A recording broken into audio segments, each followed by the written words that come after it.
I put out a post wanting to talk about different theories, maybe conspiracy theories around the coronavirus.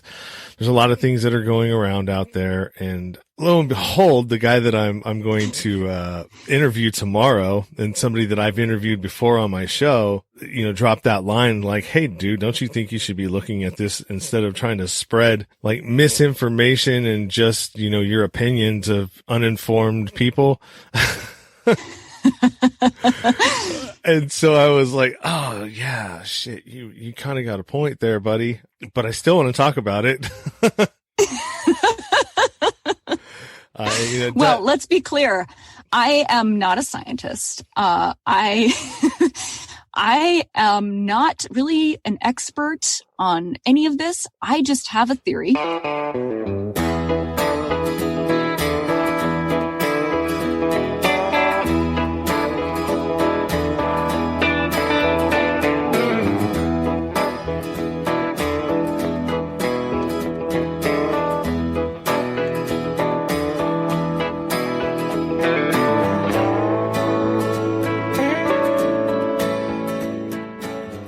This is the Nowhere to Go But Up podcast, and I'm your host, Sean Dustin. Tonight we're going to do something a little bit different. There's something that I was listening to about the coronavirus on the Sam Tripoli podcast, or the Tinfoil Hat podcast, hosted by Sam Tripoli. And this one actually was number 290, and it had Dr. Shiva Ayadurai, I'm probably screwing his name up, and Eddie Bravo.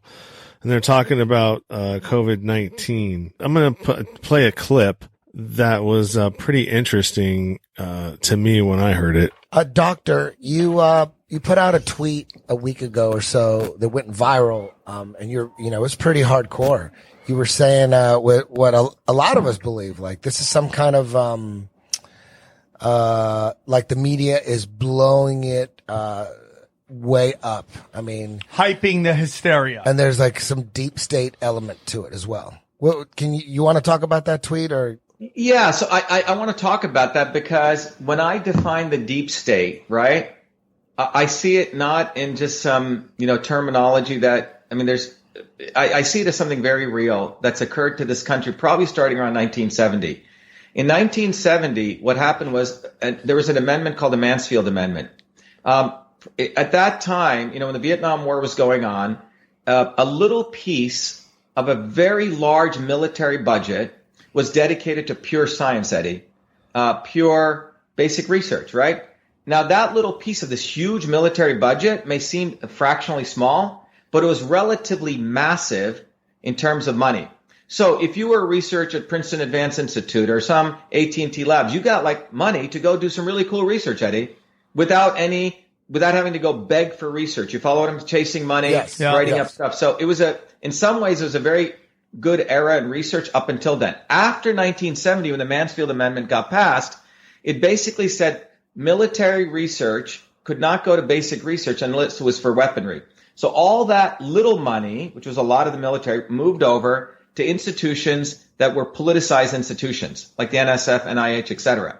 What that did, Eddie, was the really passionate, honest scientists had to become not only a scientist, but a business person to survive in these big institutions like MIT, Harvard, et cetera. They had to bring in grant money, okay? They had to find good students. They had to go, strike deals with businesses, okay? That's why that Harvard professor who was arrested, he was quintuple dipping. He got his salary from Harvard. He was bringing in $15 million grant money. Then he was striking deals with China to ship students here and there because he was part of their talents program. 2/3 of the professors in the major institutions are doing criminal behavior right now under the aegis of they're doing collaborations and et cetera. My point is the scientists had to become an academic, which is now the oldest profession in the world, because what they do is they chase skirt for money. Okay? Oh, you want me to say CO2 is a pollutant? Great. I'll say that. 40 million to MIT. Okay? Yeah. You want me to say that vaccines are the cure-all? Great. You want me to keep my mouth shut? Great. I'll do that. Because they're in a business. They're in a freaking business, not doing science. So when I talk about the three legs of the deep state, you have academia. And by the way, Senator Fulbright brought this up. He called it the military-industrial academic complex. The next unit you have is the complete suffocation of academic discussion or discourse or free speech, okay? In the old days, people went into academia, Eddie, because it was a haven, you could do cool research, and you could get away from all the politics. And that was called the path to tenure, where you could really do research. Well, now they get rid of all the rabble-rousers, and you get all the automatons. Yeah. And science has moved, so you bring down free speech, you eliminate open discourse. You have people like Mark Zuckerberg and his wife who control Facebook. They own, vaccine institutions, and they do all sorts of interesting mechanics so they can put it as an institute, act like the Bill Gates Foundation. They're saving all the darkies in the world in Africa and India, right? That's the pitch that they do. It's a neo-missionary model. Seriously, that's what they're doing, okay? And as a part of that, what's happened is you move science away from the scientific method, which is a humble activity, to scientific consensus. Okay? Yeah, 97% say the sun goes around the earth. Yep, it does. If 97% say CO2 is a pollutant, yeah, it does. If 97% say we need vaccine mandates, yes. If 97% say corona is going to kill it, everyone follows that. You know why? Because they make money off of it. So you suppress freedom, you get fake science through scientific consensus, and because of that, now you create a fake problem and a fake solution promoted by the fake news media. And the end result is we fuck up our health. Excuse my language. Okay? We destroy the health not only of our body, our infrastructure, and now you have 500-pound overweight people. They don't have the energy to go fight for freedom. Truth, freedom, and health all get suppressed. And so what I'm saying is that is what is going on. And the deep state I'm talking about, the coronavirus, man, is freaking awesome for them. Look what they do. It's amazing. You have Hong Kong was blowing up, right? Freedom. I mean, I'm talking about the deep state at a deep level. I'm not talking about the Chinese government or Putin or the Indian government or the nationalist governments. I'm talking about there was a movement in China, in Hong Kong. There was a movement here in this country against, for medical freedom. We won a major thing down in New Jersey 5 days before the coronavirus hit. And then you had a movement within China in Wuhan literally 180 days before, where the people of China were going out to the streets and fighting for anti-pollution, okay? There was a huge incinerator plant that was supposed to be right in Wuhan. 10,000 people were out there. No one wants to talk about this. It's out there. We're brutalized, and suddenly they disappear. So look at it. Complete suffocation of dissent. Everyone's supposed to shut the hell up now. Oh, vaccines are the only truth. So you suffocate dissent. Second thing they've done is you've collapsed the economy. And third thing that you've done is, what was the third thing I said? Dissent. You've taken out, I forget the tweet, freedom. But you've essentially attacked the economy. You've basically collapsed dissent. And then you get rid of Trump, basically, at that point, right? I mean, this is all you have at this moment. The other thing is to really fundamentally take out, a guy that was elected by the people, by working people who didn't want to, have everything focused on stuff like transgender and gay issues. I have a lot of friends who are gay, right? But that doesn't affect 99% of the world. So the entire focus of the elites was these small issues which don't affect the majority of Americans. Healthcare costs, manufacturing being taken away. So Trump came and addressed those issues. The globalists in the United States and externally did not want to even address this anymore. They were putting money in China. They were putting money all over the world. America was secondary to them at that point. I mean, Doctor, if you take a look at what's going on, let's look at what's going on.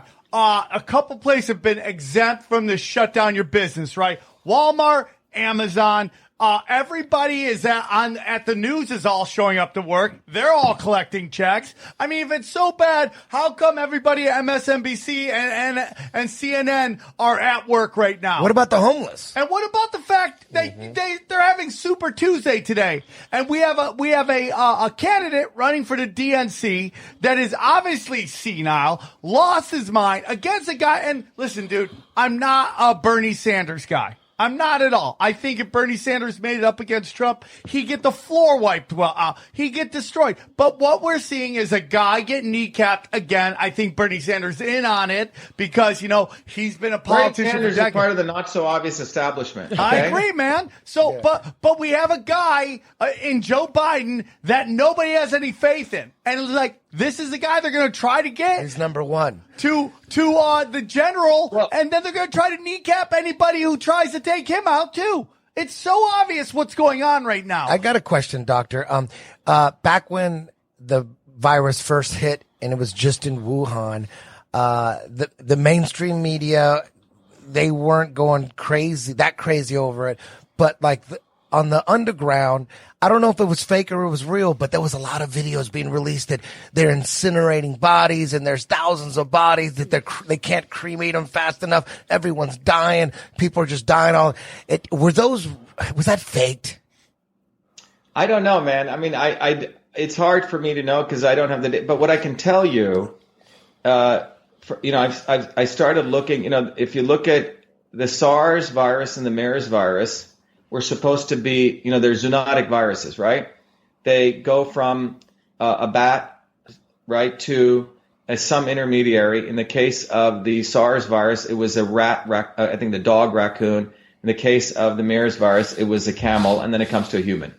Now, what's interesting with this virus, and if you look at a virus, they're made up of nucleotide base sequences.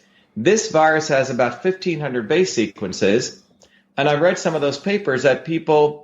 There's a serious question on did this take place through normal mutation, okay? Or was it engineered in some way? And this is an interesting question. You have people like Tom Cotton saying, came out of a Chinese lab.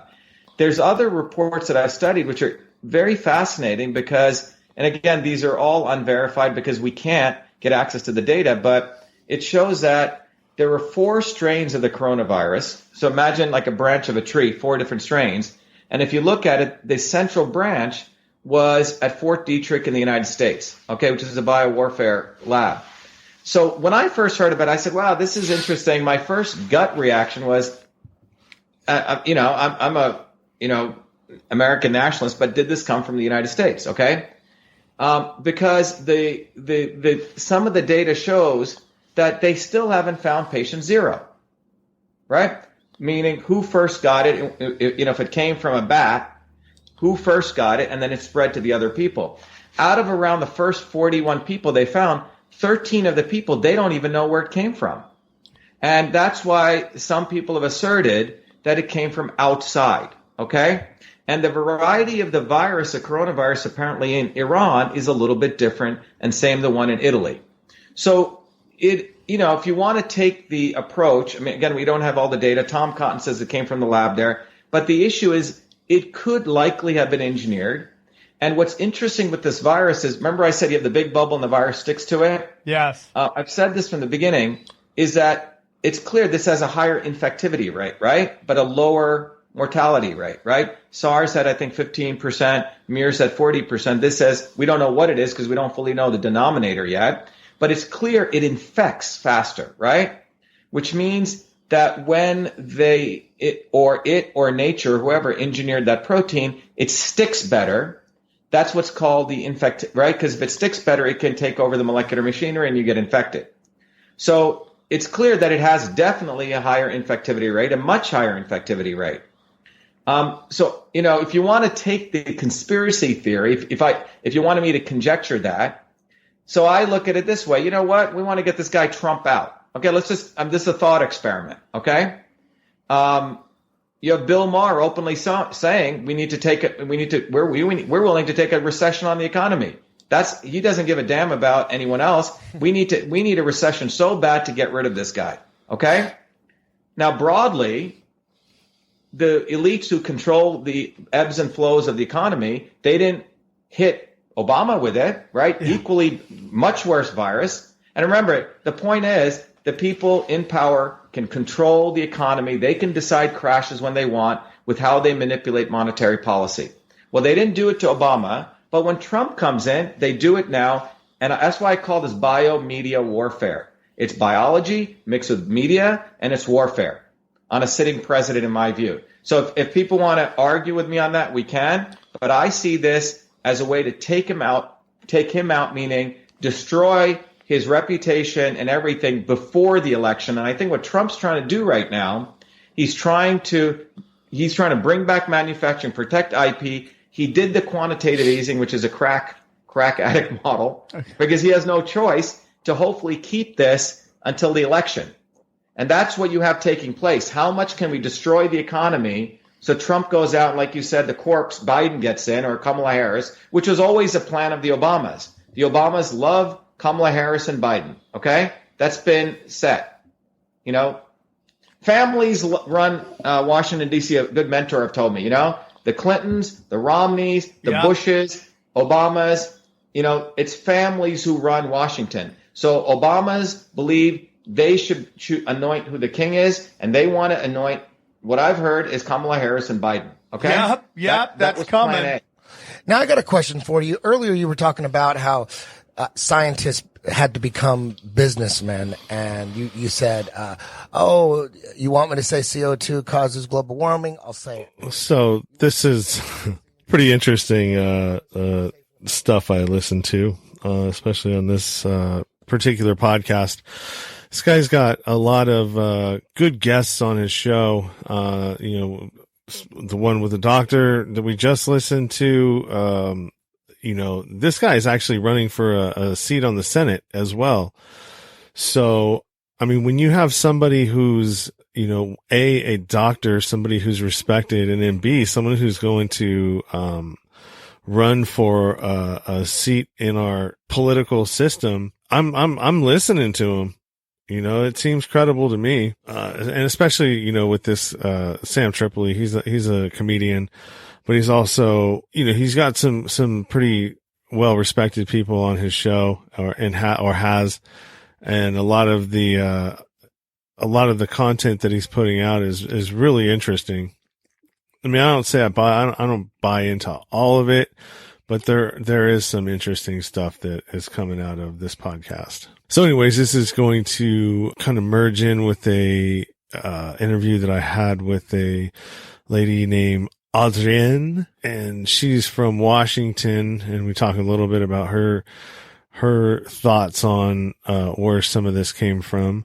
And then also, I mean, hopefully I don't get in trouble for playing a clip from another show, but it's only to drive you to this other show because of the caliber of guests that they have on and some of the content that they do provide. You know, a good source for alternative media, you know, people that are actually reporting good information, investigative journalists that are out there doing great work and not having to be more like you know, the CNN type of news. I've found that since I've switched over to following certain investigative journalists through listening to other podcasts that, you know, and they all kind of spurred off of Joe Rogan, the information that I get, cause I completely tuned out of mainstream media altogether.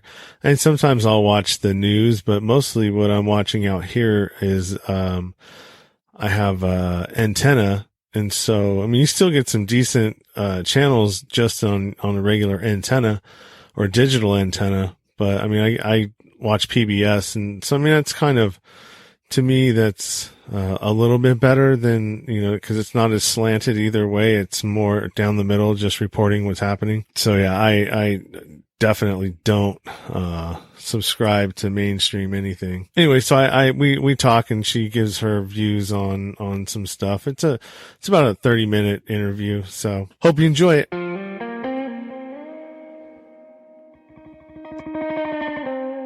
So you're up in Washington State, right?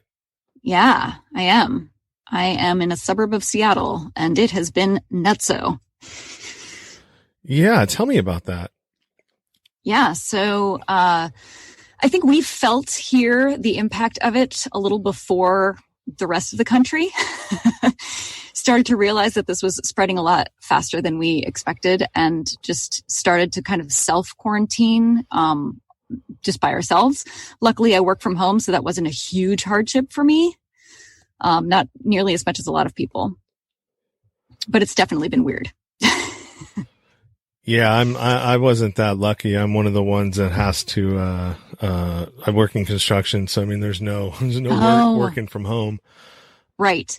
My husband builds fences. And so he's in this weird gray area where it's like, it's construction, but it's not essential construction. So it's a bit frustrating that he won't be working, even though he's usually in somebody's backyard and nobody sees him, you know? Yeah. The non-essential personnel. Yeah, exactly. Yeah, whatever. This. So, I'll introduce you first. This is I'm talking to Adrienne. I ran across her on a Facebook group. It was a podcasters group. Yeah, and now just to be obnoxious, I'm going to let you know that it's pronounced Adrienne. Adrienne. Okay, Adrienne. Yes, you would never know that by looking at it. I just have weird French parents. Okay. Adrienne. Adrienne. Voila. What is you? Okay. So now that we got that out of the way. Yeah.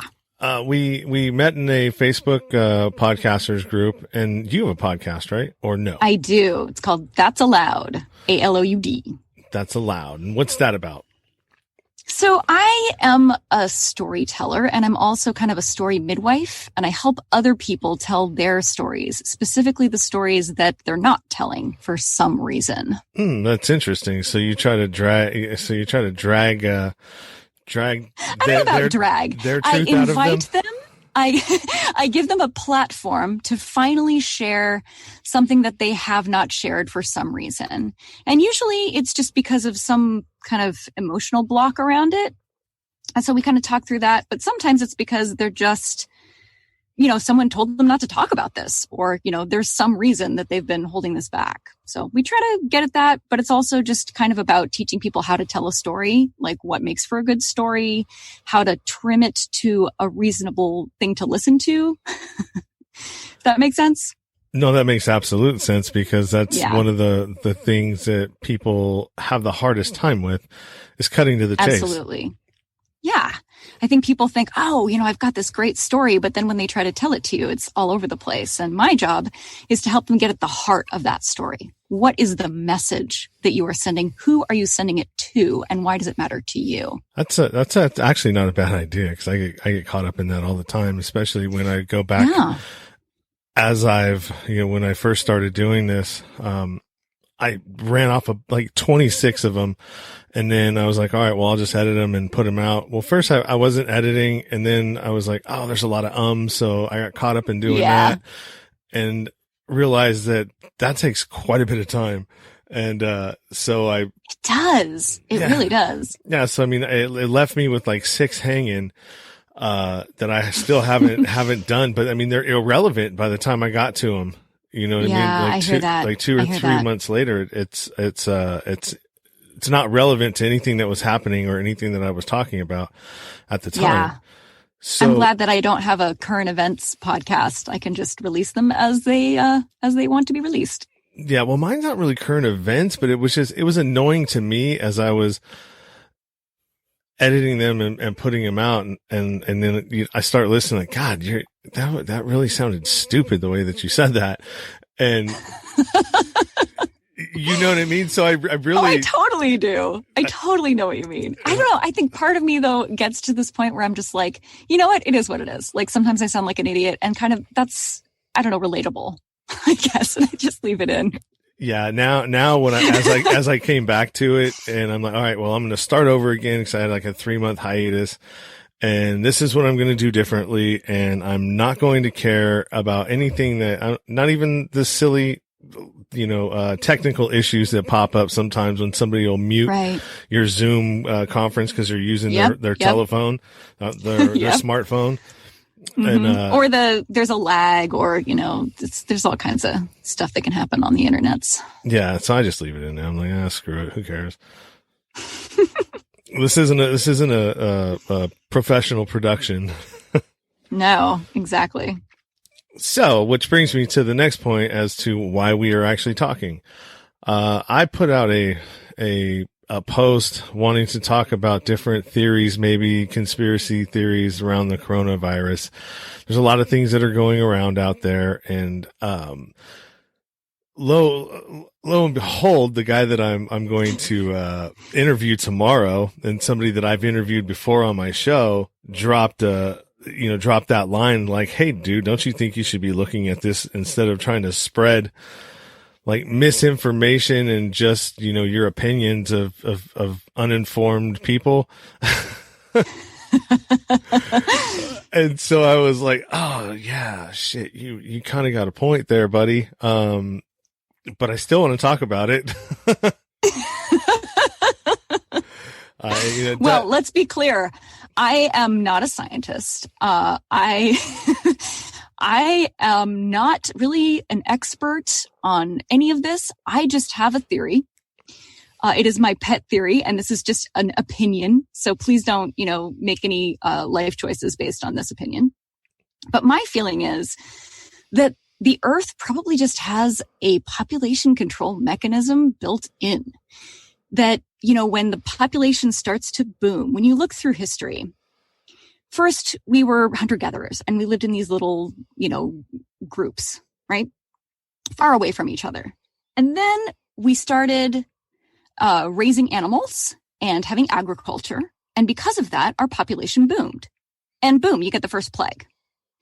And that's played out over and over throughout history. Whenever there's a really crowded time in history, or we make some kind of industrial leap, then there's a big sickness that usually hits around the same time.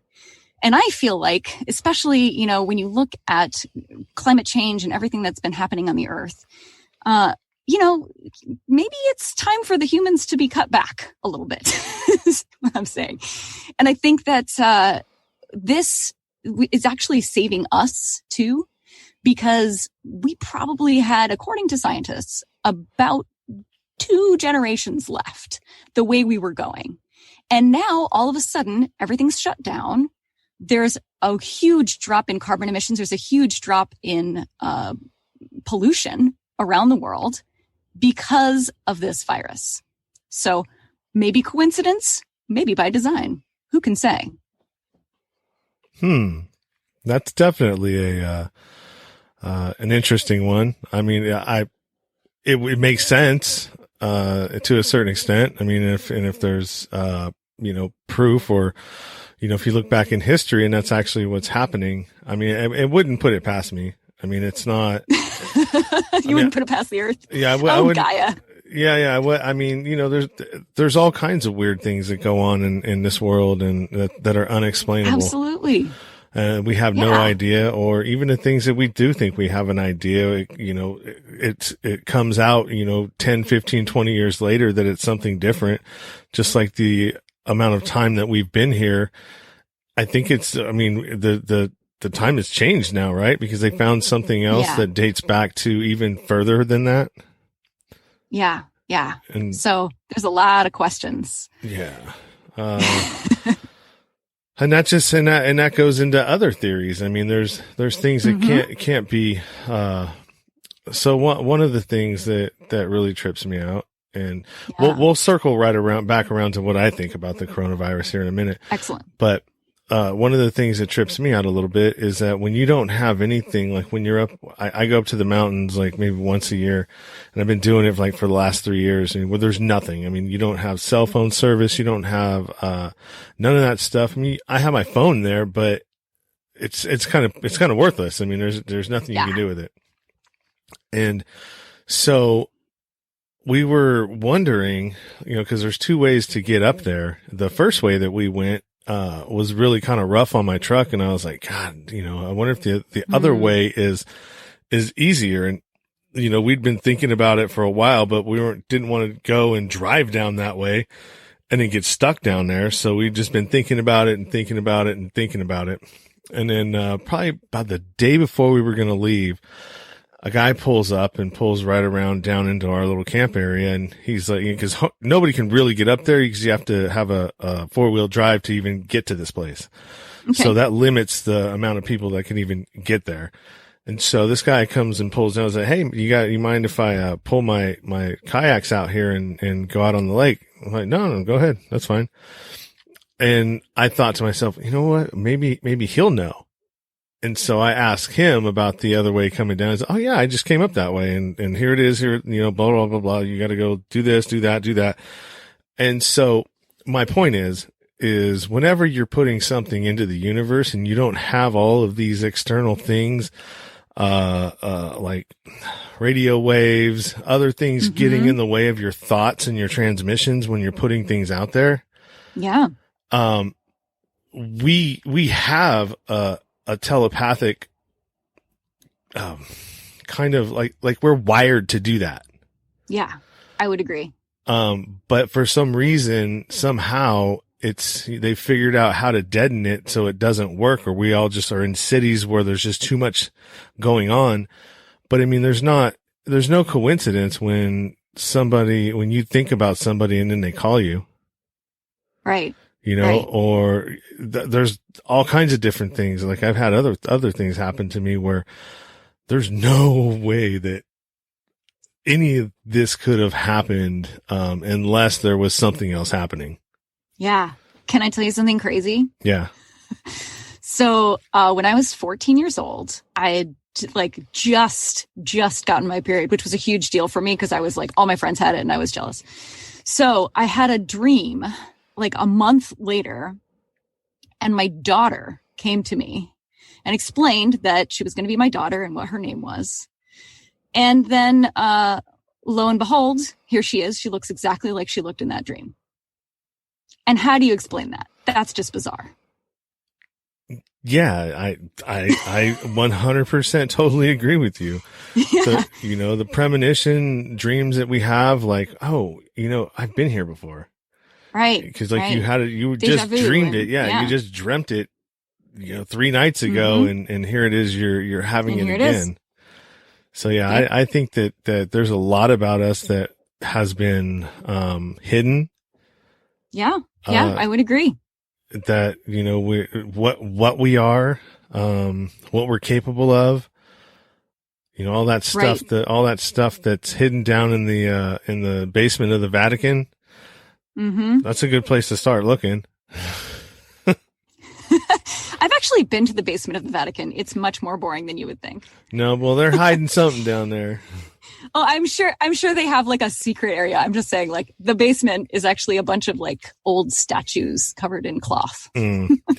Well, there's some tablets somewhere that say what we were like.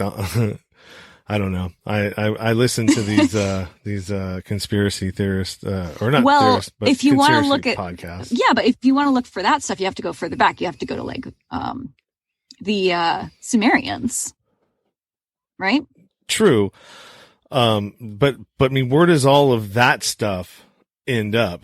Because the first thing, like, even when we went to all these wars that we've been having and going to and doing things, the first places that they go when they topple one of these places is for their art and all of that stuff, to either steal it or try to destroy it. Yeah, absolutely. What are they trying to destroy? What are they trying to hide? Why, there's a few different things that are going on when we go to these places. It's not just the surface thing that we're being told. There's other reasons too. Oh, definitely. I agree. So coronavirus. Yeah. I've read a few different things. The most interesting one that I read was 5G and the release of 5G in a lot of these areas like Wuhan. Up in your area, did 5G just get rolled out here not too long ago? Possibly. I'm not sure. Okay, so it said that the millimeter waves that they use for 5G, because it's not the normal radio waves that 4G run on, it's something completely different. Yeah. But it mimics in humans the same symptoms that the coronavirus has. Whoa. So they're saying that this coronavirus is just like a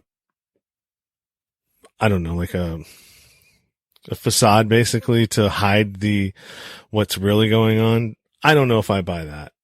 Yeah. Seems a bit far-fetched, but I would buy that 5G is having an effect on our bodies that we're not aware of yet. Yeah. I would buy that. Yeah, that is a good one. Another one is the economy and all that, Trump and everything that has to do with him and trying to unseat him. And I mean, I don't know, man. The government just can't seem to do anything right. So I mean, Right. unless it's somebody other than the government.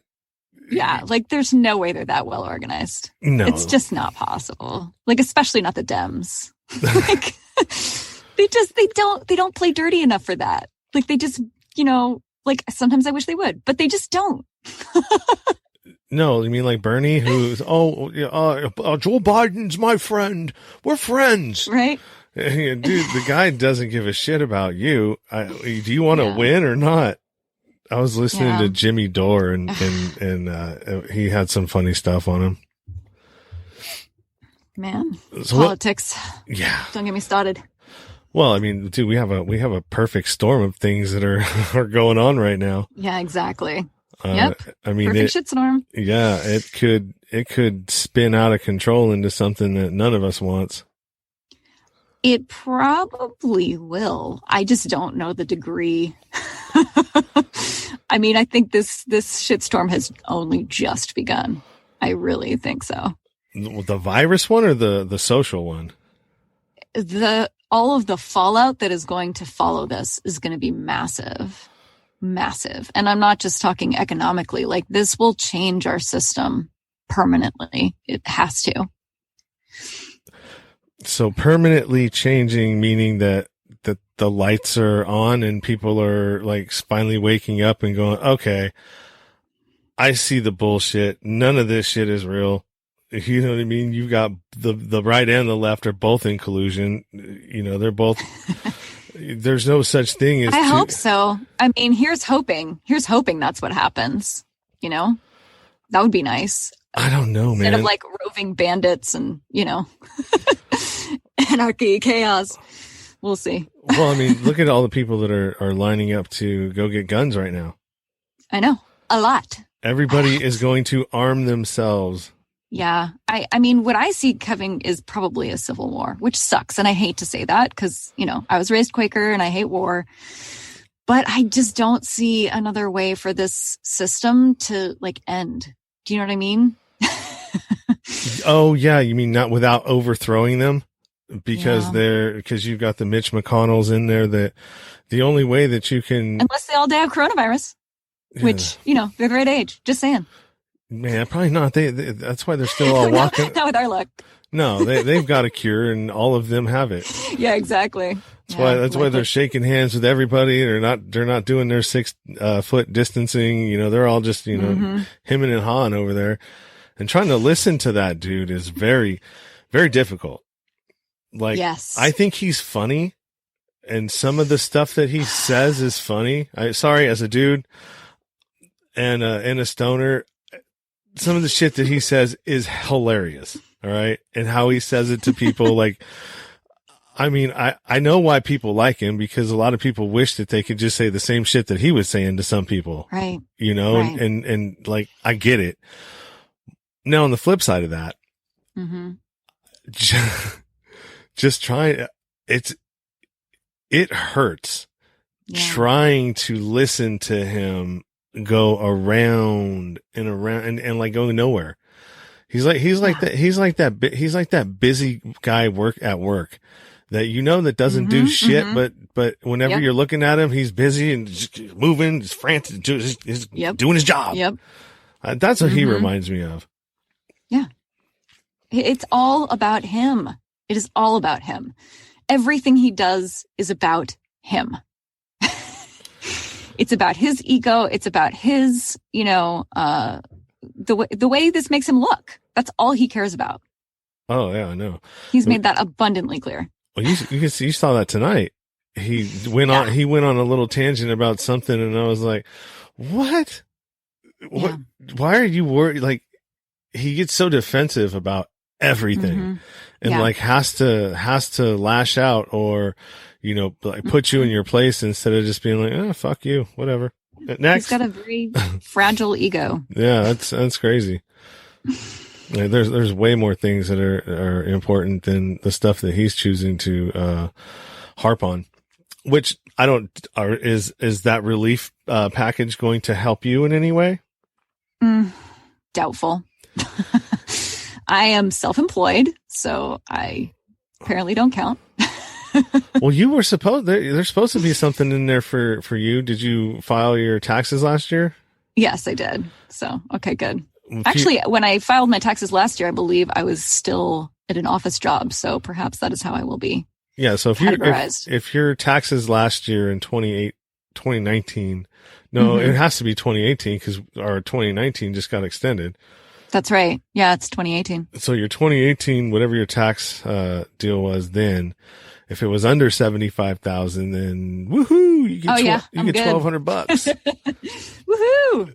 But for the people that live in the expensive states like California, New York, and Washington's an expensive state too. Do not get me wrong. No. I just did not make more than $75,000 last year. Yeah. I did, so I'm not getting any relief, and neither are a lot of people in California. I mean, $100,000 here doesn't go far. I mean, it's especially living in the Bay Area. With Seattle's almost is probably expensive as the Bay Area. Mm-hmm, maybe not close. as, but I mean, it's another one of those tech hubs, right? Yep. Yeah, exactly. So it's doomed. So what do you do for work? Well, I am a brand voice consultant and a content writer, and also a voiceover artist and a podcaster. So basically what I do is I help people figure out what their brand voice is, like their authentic brand voice, not just like, what do I think my customers want to hear? But like, this is my value. This is what I really bring to the table. And then I create content in that voice for them. And sometimes I literally voice it for them. Wow. You're like a one-stop shop. I am a one-stop shop. You're like, I will take your idea and show you how to have a voice for it. Exactly. That's funny. I went to I took voice lessons or voice acting lessons for a little while with a lady in San Francisco. Last name's Clark. I don't know. She's been in the business for a while. You know what? I just didn't want to do that. There you go. I didn't want to Wasn't go. your thing. Well, no, I just didn't want to go through that whole thing. You know what I mean? Because I knew that there was. Oh, I totally know you. I knew that there was other ways that you could go about getting into it. With podcasting, I mean, that's right. You don't. All you got to have is your own equipment and a little bit of YouTube knowledge, and you're on your way. Yeah. If I had just had my home equipment, I don't think I would have been able to make a very good reel. I am really glad that I did have some studio work that I could use for the reel. That definitely helps. Just because of the recording quality, makes you sound better. Yeah, no, I get that. I actually had one of my episodes, I think was number 5. I had a voice actress on, her name's Melissa Sheldon, I think. And she's a voice actress, and she was telling me all the different ways to go about going around that whole that whole thing. Yeah, and and so I did actually, and I landed a few parts on from Casting Call Club or one of those online ones. Yeah, and it was cool. I mean, it was like, all right. Right on it. What she says works. I always, if I was going to do it, I think I would rather do, books, audio books. Yeah. Audiobooks is where it's at. Definitely. Yeah. I mean, it's like, it's not, I don't know, man. Well, I've never done it, but I would think thinking about it that it would just be a little bit more chill. It's definitely more chill. You get a lot less specific direction, so you can be a lot more creative with it, if that makes sense. Yeah. And the long form, it's kind of meditative. It's like once you get into the rhythm of the reading of it, it's really nice. Yeah, I enjoy it. That's what I was thinking. But when I was going to do to sign up to do it, I didn't understand what the language was, like, what the price, the median price for, what is it, 1,000 words, 100 words, cause they all ask for that. Yeah. Or what you're willing to accept for per word. I know it's hard. It's the part of it that I find most annoying as well. It's like, how do you charge for this? I don't really know. What I settled on is 5 cents a word. That seems to work pretty well. Oh yeah. And people especially when you're doing, audiobooks, like long narrations, it's really nice because people don't necessarily know how many minutes of finished audio they want. They just know how many words their book has. Yeah. Yeah. So if you do a per word charge, I find that really useful. Oh, that's cool. That's good to know. Yeah. Yeah, I was actually thinking now that I got a lot of time on my hands. I'm like, Absolutely. I bet a lot of people are thinking that. I'm like, I got some equipment. It seems to work for me. Maybe I should try it again. Yep. All right. Well, go ahead and plug your podcast one more time and tell people where they can find you and any of your social media or anything that you want to put out there. Absolutely. So it's That's Aloud, and it's spelled ALOUD. So it's a little pun there. And my website is also www.that'saloud.com. You can find me on Facebook at That's Aloud. You can also find a group that I have called Living Aloud, That's Aloud, where I give people exercises to help them live out loud for free. So there you go. All right. Well, that sounds good. And I'm glad that we made contact. I may have you on again at some point down the road. Sure. Yeah. I've always got opinions. That's good. I've always got questions. And I got a ton of my own opinions too. All right. Stories and opinions. Got plenty. Yeah. Well, that's good. I'm going to have you back on and we'll talk about some more. Fabulous. All right. Well, it's good talking to you. Bye. You too.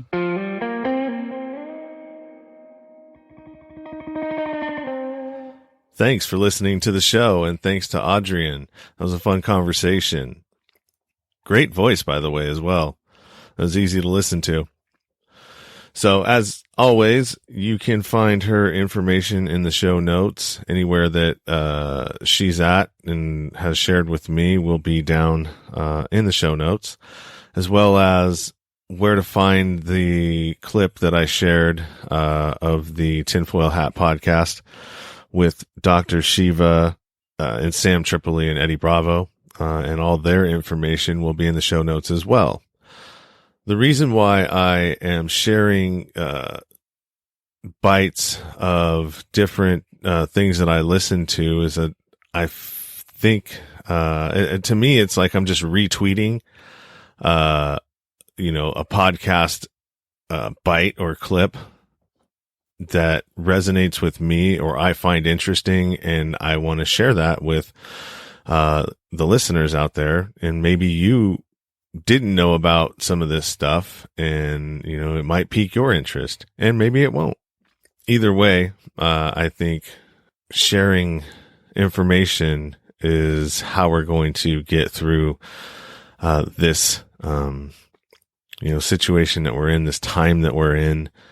Everybody's having a lot of time to reflect and think about what they can do differently or how they can help or be an impact to how things are going to shape themselves for the future.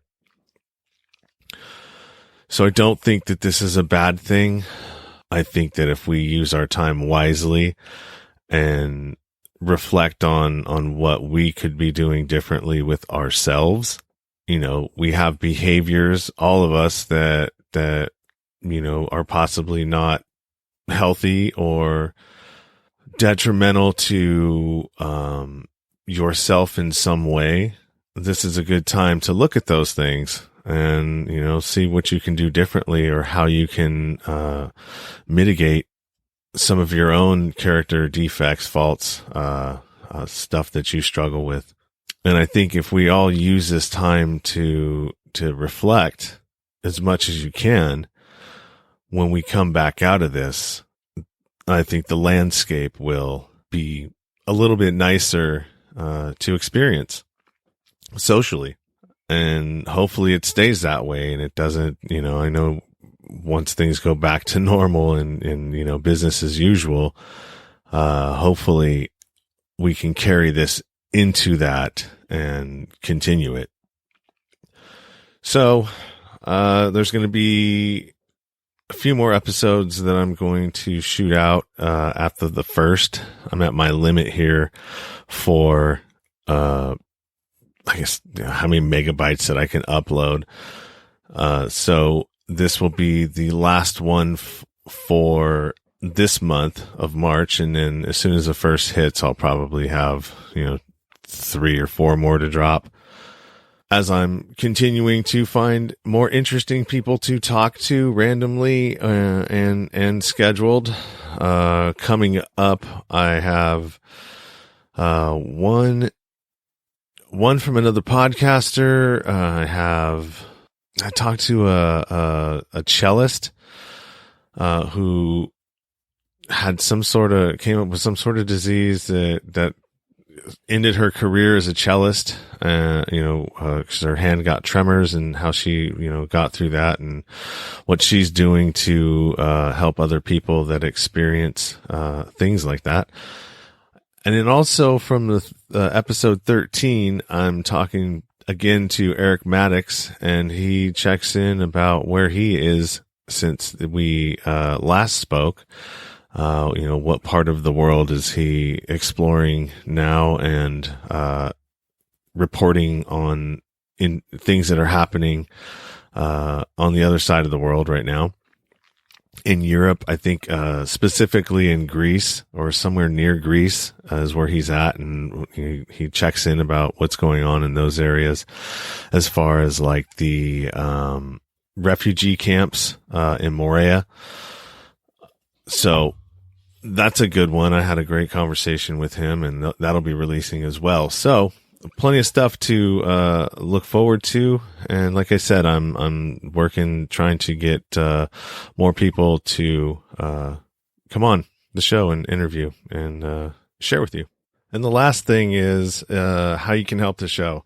So if you know somebody that you think could benefit from listening to this show, refer them. That's a good way to help the show.